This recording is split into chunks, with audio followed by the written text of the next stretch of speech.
Ladies and gentlemen, welcome to the Off Axis Podcast, where we talk entertainment, acrobatics, business, entrepreneurship, fitness, and more. Thank you guys for tuning in. If you guys want to support, please share with your friends. Now, let's jump into the podcast. All right, ladies and gentlemen, welcome back to the Off Axis Podcast. Today, we have a special guest, Allie Sparks. Allie, how are you doing today? Great. Awesome. How are you? Good to have you in. So, can you tell me a bit about yourself? What do you do? Maybe let's start from your childhood. Are you from Vegas? Childhood.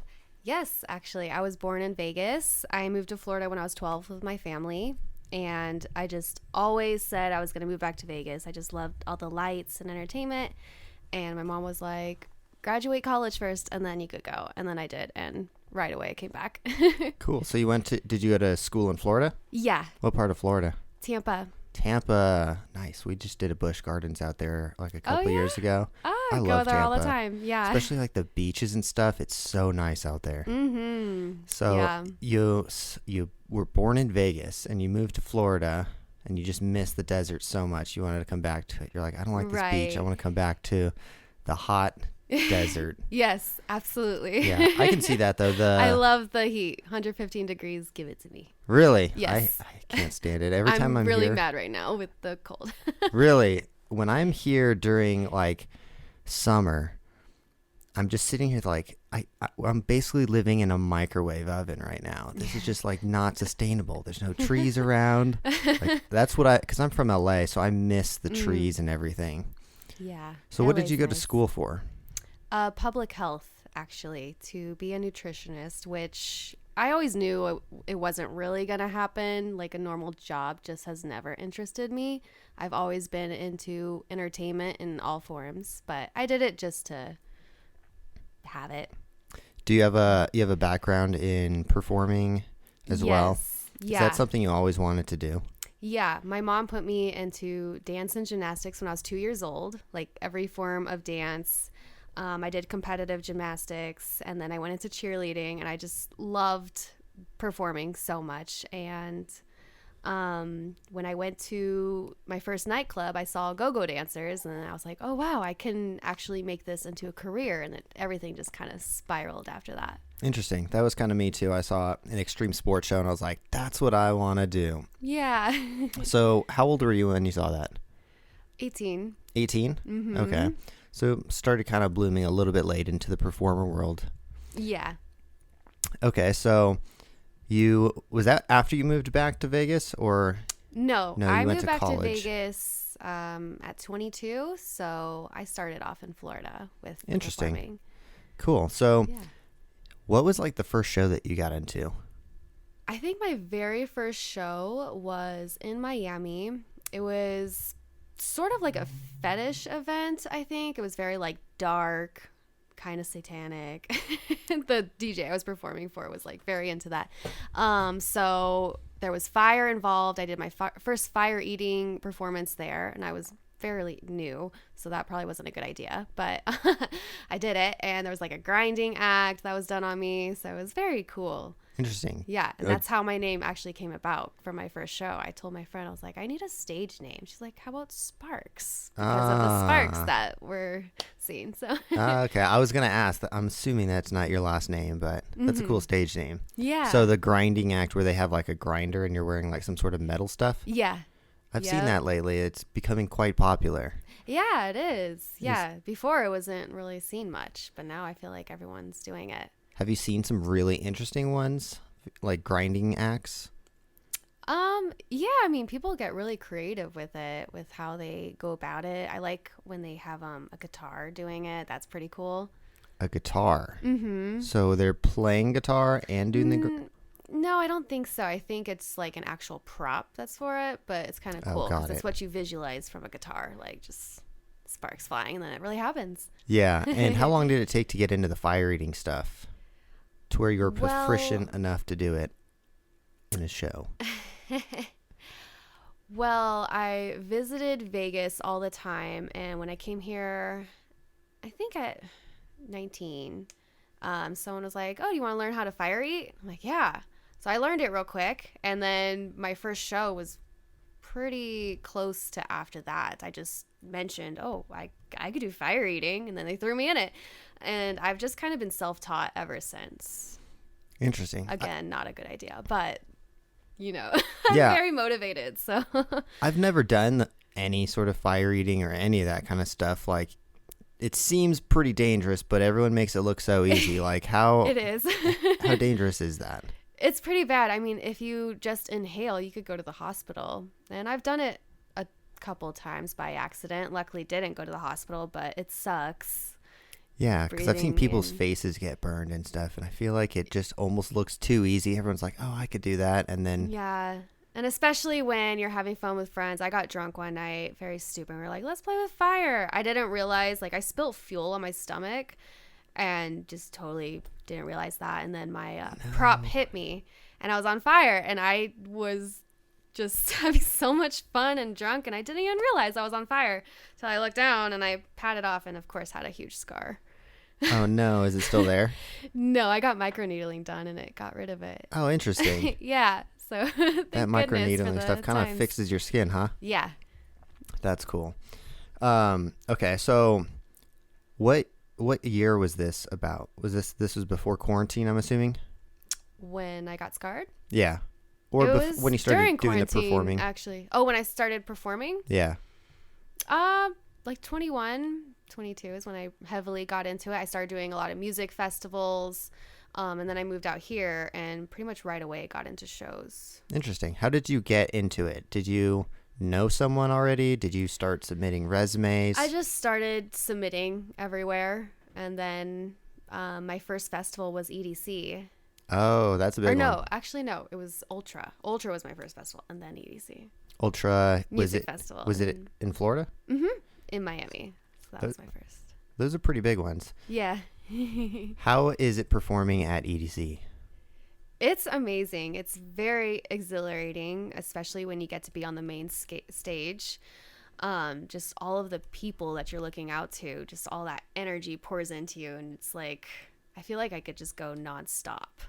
Yeah, I bet. The crowd is like huge. I remember like during quarantine, the crowds were like super small. When we finally did start performing again, it's just like not the same. Yeah. Yeah, I did one of those online shows during quarantine. Oh my God. And that was, yeah. We did one of those too. I was like, we're performing in front of a camera. I was in my living room. Yeah, someone hired us to film our act and then send it to them. And I was like, okay. So we spent like a couple hours making this trample act in the backyard. Yeah. Mine was live. So it was like a little different. It was kind of cool I would like run around behind the camera after my act. And I was like, oh, I see you guys typing in. Oh, man. What a weird time that was. Yeah. So during the quarantine stuff, you started doing social media, correct? Yeah. How did you get into that? Well, my boyfriend at the time, who was also a magician of the show I was previously in, he was offered it by his friend that started just expanding with Facebook videos, and he realized how much money was involved. Offered it to friends, offered it to him. And then after a month or so of helping him with it, I saw the money and I was like, I want to do this too. So I asked our friend and he got me into it. And now I've been doing it ever since. I now manage my own team of 21 people. So wow. It's been a wild ride. Yeah, I know a few people are doing that. My friend Casey's doing that as well. You know Casey Perlinger? Yeah. I manage her. Yeah, interesting. She tried to get me into funny. it, and I'm just like, I don't think so. So, do you still go by the same name, Allie Sparks, on the Facebook? And is it only Facebook? Yeah, mostly Facebook, I would say. I started posting on TikTok during quarantine, and that took off for me. And it was okay money. It wasn't the same, but I quickly realized that I kind of just want to separate the two because I'd rather just brand myself for me on like TikTok and YouTube, and then Facebook I'll just let the advertisers pay me. Yeah, it's interesting how you can have like different brands for different social media platforms. Like my YouTube is completely different than my Instagram as well. Yeah, different audiences. So do you use Facebook frequently as an app other than just posting? No. Not really. I actually just recently started using their stories like for my own personal page because I realized, oh, I have so many more friends here than on Instagram to keep up with. But yeah, I don't really normally use it. And I realize a lot of people don't. They're always like, there's videos on Facebook? Yeah. I like never use Facebook anymore. It used to be like my main platform, and then it got hacked, and it was like just lost like a whole bunch of followers overnight, and all my like high school photos and stuff were on there, and it's just like instantly poof, gone. No. I know. I was so disappointed. I would die. Yeah, I know. I would imagine for you, it's like your income too, right? So do you have a fan page? Yeah, I had one that I actually converted into the videos as well. It was like my original performer fan page, but now I've got like 8 pages, so I'm just trying to maximize the earnings as much as possible. Yeah. Is it still going up? Like the earnings and numbers and everything? They're a little more up and down, I would say. During the pandemic, it was really crazy for us because I feel like these kind of videos we were doing were so new. So literally we could film anything and it would pop off. I remember my friend filmed himself doing a hack of just like pouring out water from a jug. He's like, here's a faster way to pour out the water. You just twirl it around, and it got like 20 million views. It was crazy. That's interesting how those little things go off. Yeah. You would never expect them to. It's always the ones that you Right. don't expect. Yeah. Like I put all this effort into like my video sometimes, like doing crazy stuff, and then there's one video where I picked up my cat and I flipped her over into my arms, and she just like rolled down my arms. And that video just took off, and it was like, of all videos, the one that took me like 5 seconds to make. Yeah, and nobody seems to care about the actual talents. Like, I've tried a couple performer things, and it just doesn't go anywhere. Yeah. So would you say that's like your main income?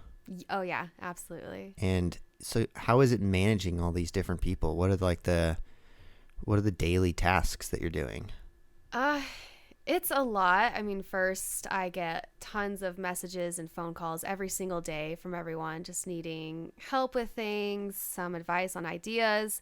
And then aside from that, I'm just constantly checking their pages, making sure things are going okay, making sure there's no issues, demonetizations with their videos, pushing their videos out, just constant. And then I'm staying on top of my own videos as well. Is it as simple as you just click and post, or you guys have some crazy strategy? No, it's pretty simple like that, I would say. You just make a video and you post it on Reels or whatever it is? Yeah, and regular video, aside from the Reels, long form is what we call it. What are some of the craziest ideas you guys have come up with? Oh my gosh. Because I've seen some of them. I filmed so many videos. I don't know if I could really think of it. Okay. No, I do got one. It was one of my older videos, my first ones. I did a prank where I had my friend put Nutella on a seat and I sit on it in white shorts, and then we went into Target and just like try to get made fun of. And I say try because literally no one was looking at my shorts. I would like bend over trying to really show that, hey, I look funny right now, and no one would do it. So I had to go up to people and be like, hey, can you just like for the camera point and laugh at me for like 3 seconds? Yeah. It was really hard for me to approach people like that, but I did it and the video took off. So interesting. And it's out there forever. It's hard to get those organic pranks with like real people to like actually react in a good way. It's very rare that we do organic, and it's just for that reason. You don't get the right reaction, and it's not going to read well on camera, and people won't respond to it the same. Yeah, I tried to do a couple prank videos back in my day, and one lady was just super pissed that we were filming her and like threatened us with all these lawsuits and all that stuff. And I was like, all right. That could have turned into a Karen video real quick. Oh, it was a Karen video. I still posted her in it. I was just like, she's never going to know who I am and figure this out. Yeah, and if it's in public, then, there's no rules against it. Yeah. So most of them are fake, you would say? Yeah. That's unfortunate. I was believing all of these videos this whole entire time. Yeah, but I mean, look at movies and TV shows, as long as you're just feeling some sort of emotion from it, I don't think there's anything wrong with it being fake. Yeah. Sometimes I see them and I'm like, what the? No way. And then I'm like, it's on Facebook. It's probably fake. I've been actually fooled by one of the videos. There was one that circulated around the media. It was on an airplane, and I was like, oh my God, that is crazy. And then I realized, wait, that is our airplane set. That's from our group. So you guys have an airplane set? Yeah, we have a bunch of sets. What? Okay. Yeah. So these airplane videos aren't actually on airplanes. So they're fake I don't airplanes. know how much I could say. We'll leave it at that. Okay. Airplane sets. Okay. What other kind of sets do you guys have?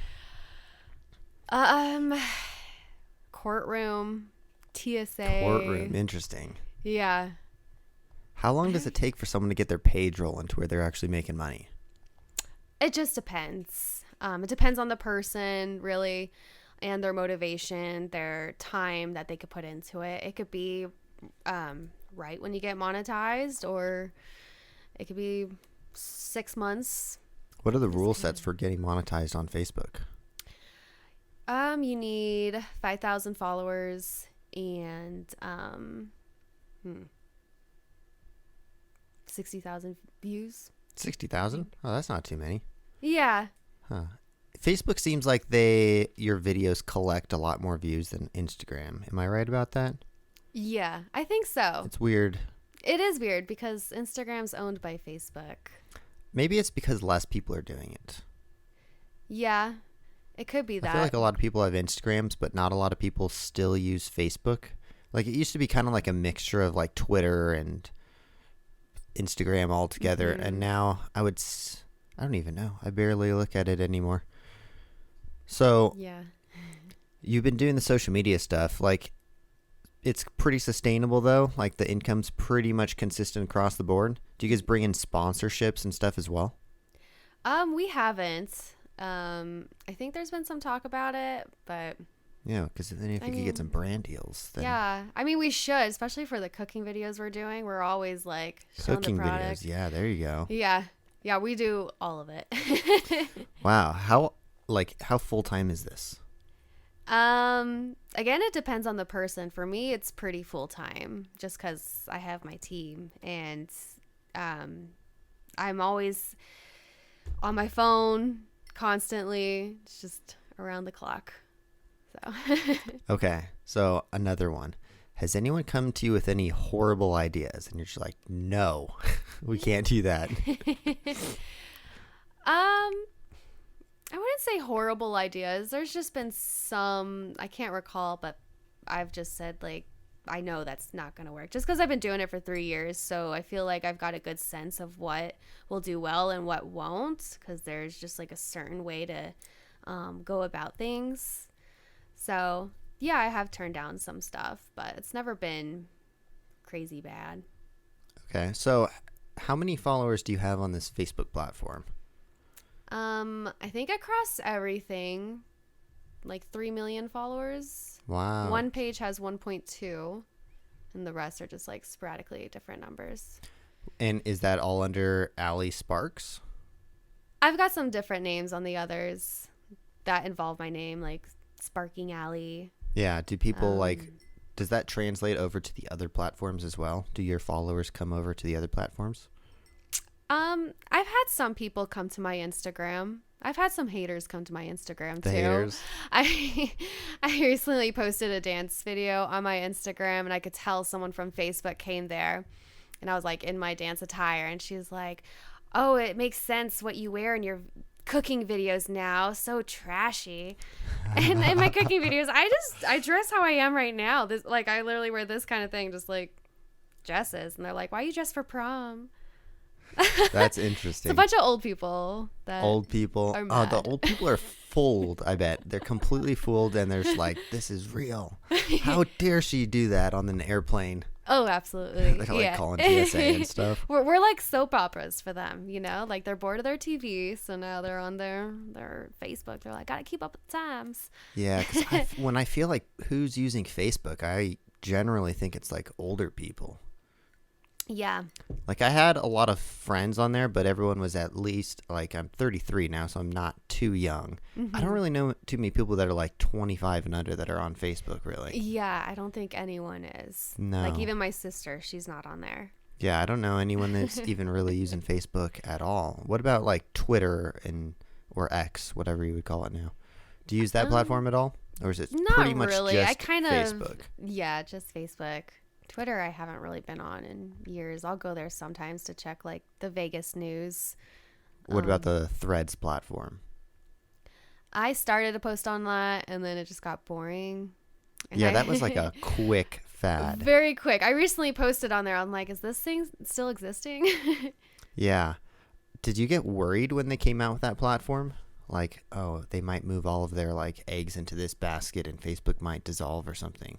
No. 'Cause that was my kind of first thought. It was like, Facebook's on its way out. Maybe they're just going to have basically a Twitter and then an Instagram.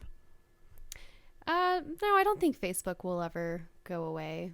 Yeah, too many people have their high school photos and stuff on there. Yeah. I would pay good money to get that page back, but my problem was I contacted Facebook. I did everything I possibly could. We probably advertise well over $10,000 a year on our footwear platform and everything. And oh wow, then they should really help you. They should have, because we had our own Facebook page for the footwear company, and then my own personal fan page on there, and then my personal page. And because my personal page got hacked, the other two went down with it. And it was like we've spent $20,000 at least advertising this footwear page, and it's just gone. Wow. And they don't respond to emails, they don't call you back. There's no like customer service number or anything. Yeah. So that's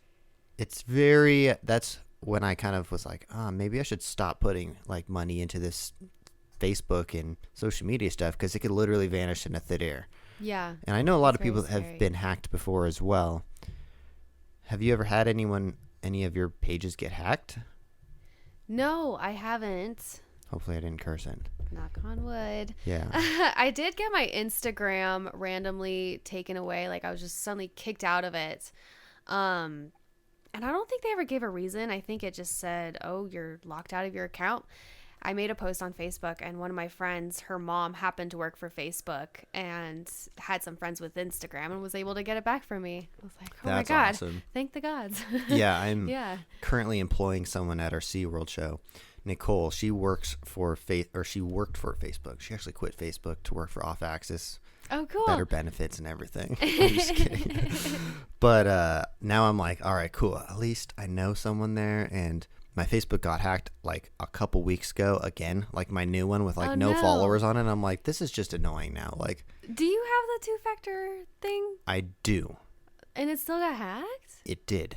It was like I started getting emails and like.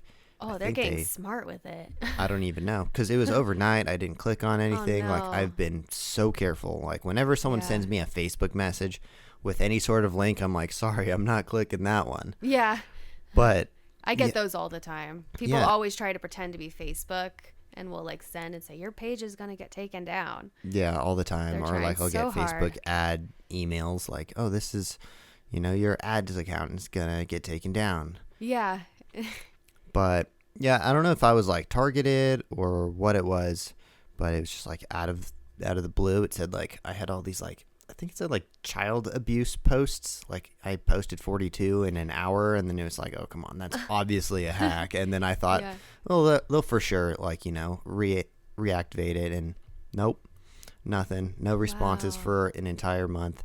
I used my ads account to contact them and everything, and just nothing. Wow. It was a bummer because my like Facebook fan page had like, I don't know, 10,000 or more followers at least, and it's been active for a long time, and it's just like gone, all the memories.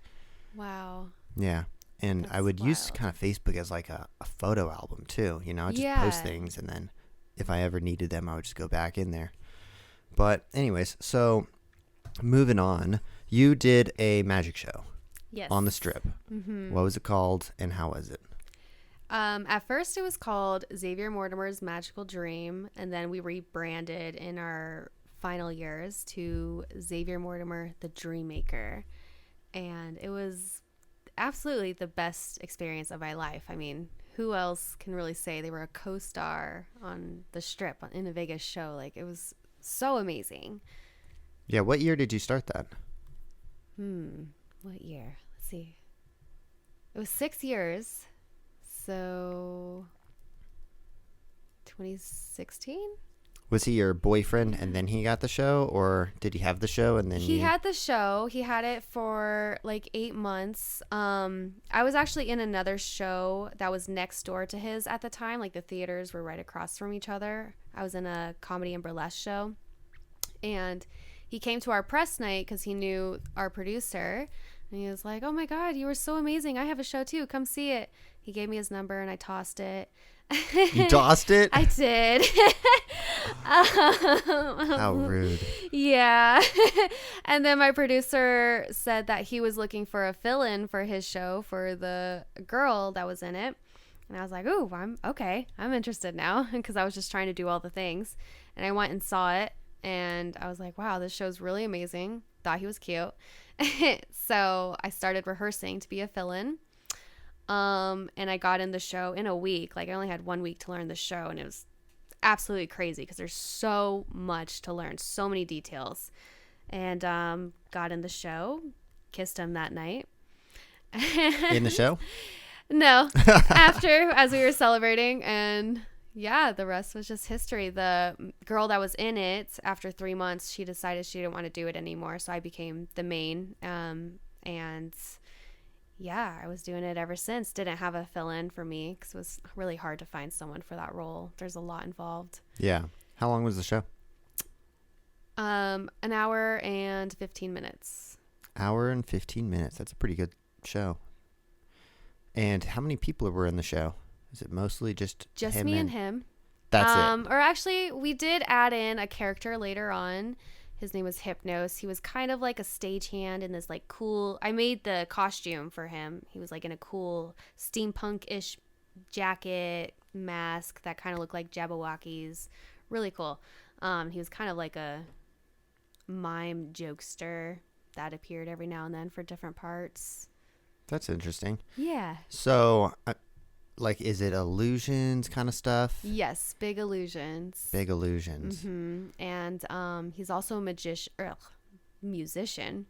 So he incorporated a lot of live instruments into it. He also went to school for miming, so he was very clown, cirque-oriented. He actually used to be the main character in the MJ1 show. He started there. Oh, interesting. And was found, and they were like, "You should have your own show." And then he left Cirque. So, and you said it was at the Stratosphere? Mm-hmm. That's where we ended. We started at Planet Hollywood, then went to Bally's, and then the Strat. So do you just get like different theaters in different places? And you kind of just rent it out? Is that how that works? Yeah, we were renting. We just were always trying to move on up. Started like super small. When we went to the Strat, we were able to really expand our show. We brought in like much bigger illusions and production. That's awesome. And what made you stop doing that show? The entire show actually stopped in January because we wanted to move theaters. We weren't really treated well. And we were just over it. It was a daily thing, and it was just affecting our performance. So we were making plans to move to either Harrah's, their showroom, or the Big Paris showroom, which would have been a huge risk and stupid, honestly. But in the meantime, Xavier got offered to tour with the Illusionists, so he's been doing that because he's been wanting to tour for a while. That's cool. Yeah. The tour life is... Have you done touring stuff before? Yeah, we used to do it here and there. It was never like back-to-back shows. We would just pop in every now and then. We also did cruise ships where we would just fly on, do a show. I liked the travel, but to set up an entire show just for the day was a lot. And especially because you had to do the tech, all the sound checking, like all of that. Just reprogram your whole show just for that one day. And it happens all in one day. You perform the same night. It's a lot. Yeah. We do a lot of those kinds of shows, and we have like a whole construction thing that we have to do to build our set. You know, we have to build ramps and tramp walls and all that stuff. And I always joke around like, guys, all this work for 10 minutes. Yeah. Our act, we'd spend like 4 hours building our ramps and pulling out the trailer, and then it's like all for 5 minutes. Yeah. It's crazy. And then you're having to work with these sound guys and lighting guys that you've never worked before, and they can mess up your whole show potentially. And that was happening a lot. Yeah. We've had that before. Having to deal with that. Yep. Lots of people, they'll just like, they don't know how fragile some of the equipment can be, and they just like go and push it, and then it's like, it just breaks. Yeah. So that tour life is crazy. Because the stagehands, it's kind of like a roll of the dice. You don't know who you're going to get. Some of the theaters, they're good, and then some of them, they're just not the greatest. Yeah, and we dealt with that when we were at Bally's, because we had to be with the union, so we had to have one of their stagehands. Like, that's a rule. Like, we had our own, but then they had to have theirs and their sound guy, and that was just a big headache. Yeah, I bet. So many rules. We couldn't take it. So that's why Strat was good, but at the same time, we weren't treated good by the people that ran the theater. Stratosphere is an interesting place because it's like probably the most symbolic, one of the most symbolic hotels here, but it's when you go in there, it's like, what happened? Yeah, it's like also the deadest. Like, no one wants to go there, and they tried to rebrand the entire place, put so much money into renovations, and it's just not doing it. I think they have to potentially get rid of the outside skirts. Yeah, maybe it's scary. It is scary. That whole like neighborhood area around it's pretty bad too. Yeah. Well, I don't think they would ever knock it down, but that'd be crazy. I mean, if you they can't. Knocked that down. It's Naked City. It's iconic in a way. Yeah, if there's like an apocalypse, that thing is staying up there. Yeah. Oh man, that would be crazy if they ever had to deconstruct that thing. Like, I don't even know where you would begin. Yeah. What would you say would be like your dream hotel to perform at here or casino? I've always wanted to do the Venetian. I've never seen their big room though. I really liked the Harris showroom. That was one I was just like always saying we have to be there. It was just like a beautiful setup. It was pretty similar to Strat, but it's dead center of the Strip, and that's like the biggest thing, is just to be where everyone's at. Yeah. At the Strat, there's no foot traffic. Like we had to work so hard with marketing to bring people in, because they can't just like walk from the other hotel. Yeah. Yeah. I used to think that was like my goal, was to get into one of those theater shows, and I was like, I don't even think our audience is here. You know, they want to see like half naked girls and like magic and that kind of stuff. Mm-hmm. Is it weird that all of the hotels, I was just thinking about this, all of the like big hotels or casinos that have like, for example, the Stratosphere or Excalibur or MGM, or like all the ones that look really cool, kind of suck. Mm-hmm. That's weird, right? You would think that those would be the ones that have like the highest ticket price and everything, but usually Excalibur is like $35 to get a room. Right. The ones with the most history. Yeah. Crazy. I don't know. I wonder why they don't build, like, I guess they just built the Sphere, but I wonder why they don't build more crazy looking hotels, because I want Vegas to look like an adventure park. I miss that. Like, it was all about that. Every hotel had its theme, and now it's just going so like corporate and boring. Yeah, all the nice ones like Aria and stuff, they're just a building. There's boring. nothing to it. It's just a little fancy. Yeah. I guess, I don't know. I think it would be cool though. We need a circus themed hotel. I guess they all kind of have a bit of it. We've got that kind Which of. one? Circus. Oh, you're right. Yeah.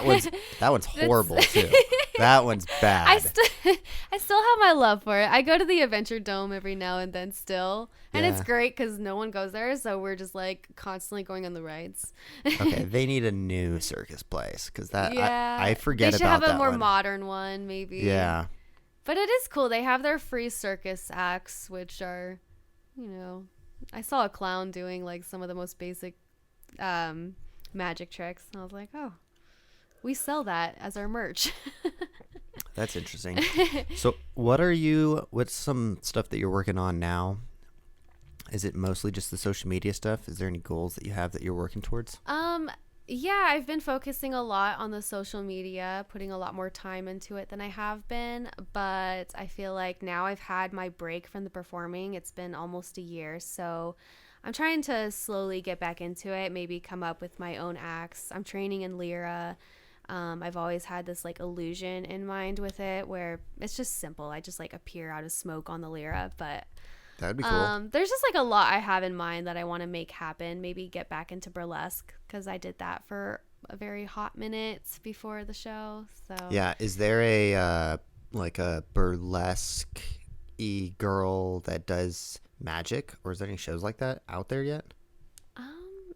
I don't know if I've ever really seen that. I've always thought of combining the two, so maybe I'll be the first. Because I feel like that's what would sell, you know? Yeah. That's the half naked girls sells for sure, and so does magic. Right. So why is there's always The like two a slight combined. combination of the two, but there's not like one Yeah. magician that's like stood out and really done it yet. Yeah, that's true. And I think that's just because magic is so hard. Like, it's just so time consuming with the practice you have to put in. And then to make it into an act, like that's what really takes skill. And that's why Xavier was so good, was he was able to put on like a whole theatrical show with his magic. It wasn't just like doing the trick. Like, it had storytelling with it. Yeah. I saw the Chris Angel show, and it was one of the best shows I've seen, and a lot of people don't like it, but I thought it was really good. You know? I haven't seen it yet. Stage presence is surprisingly. really, really good. Yeah, And he's everything definitely was got like that. on beat. Like the whole show was like really well put together. Yeah. But those shows sell. I haven't seen the David Copperfield one. I don't even really know who he is, but I see him every time I pass by the MGM, and it's like, I was very disappointed when I seen it. Really? I was so disappointed because like you hear all of this hype about it, and yeah, he had no stage presence. He definitely seems tired, but he's doing 3 shows a night. how many? And he's never gonna stop, I think. And I think it's because he just wants to keep his name up, which I totally respect. But He needs to clone himself. yeah, and there was just nothing that impressed me with the show either. It was Yeah. just a little boring. That's an interesting person because he's kind of always been like pretty famous, but not like super, super famous. Mm-hmm. But there's just been a consistent like billboard of him on the side of the MGM. But I don't Yeah. really know anyone who's like paid to go see that show before, though. Yeah, I mean, when we were doing our show, people at the meet and greet were always like, "We saw David Copperfield last night, but your show's better." So that was always cool. Yeah, We were always getting compared. He has a big theater, I'm assuming, right? Yeah, I think it's like 900 seats. Okay. And what was the one that you guys were doing? We had up to 500, Yeah, so it was fairly big. it's fairly big. I think, but those shows when it's like 500 and down, they're just much more intimate, and it's just a Yeah. better show. Like when I go to see Absinthe, to me, it's just way cooler because we're closer to the stage. You know, you make eye contact with the performers and Yeah. stuff. It's more personalized than when you go to see Cirque or something that's really big and Yeah. the audience is in the dark and there's And even no- as a performer, I enjoy that way more. Like when we would tour, it was like 1,800 seat theaters that we were doing, and it was totally different. You can't make that eye contact and feed the energy off of the people. So I really enjoyed being able to do that and interact with the audience, because a lot of the show was interaction and going through the audience, Yeah. sitting on their laps, having fun. Yeah, that's those are my favorite kinds of shows. Like I think Yeah. 1,000 people, depending on how the theater is set up. Like if it's 2 decks, so then it still sucks. But if it's like pretty like half circle or something like that, it's always a nice intimate feel. We did a show in the Taipei Arena called Viva La Cirque, and the stage was so insanely big. There's 20,000 people there. And Oh, it was the most wow. empty feeling I've ever had because like Yeah. I could like hear an audience, but it was just like not the same, you know? Yeah, It was it's almost like so I was hearing a different. sound effect. Yeah. And I couldn't see anyone. The stage was just so big, and it was like I thought it was going to be really cool, and then we did the show and I was like, that just felt empty. Yeah, you feel very small. Mhm. Like you're just in this giant room with no one around, and it's just weird. Yeah, and I don't think I don't know, like if you're sitting like 50 yards away from someone, it's kind of hard to like enjoy the show, in my opinion. I can't really like I feel like we needed some crazy big acts or something for it to fill that kind of arena. Mm. You know, you can't Yeah. like I can only imagine like a magic show wouldn't do too well in that kind of big arena, you know. Mm-hmm. The movement and stuff of the show isn't big enough. Yeah. Yeah, I agree with that. So did you guys ever do circus tents? Circus tents? Yeah. No. We just performed in different like big art theaters that would just book us. Yeah, the circus tents is like a whole nother ball game because not only do you have to set up the whole stage and everything, you have to set up the circus tent. It's just like, Oh, yeah. I don't know how people survive doing that kind of stuff. That's a lot. We did one summer of like a touring circus, and it was just a nightmare. Really? So many, it's just like the job is 90% construction, basically, setting up your stuff, and then it's 10% performing. And that's kind of why you do it, is because you enjoy performing.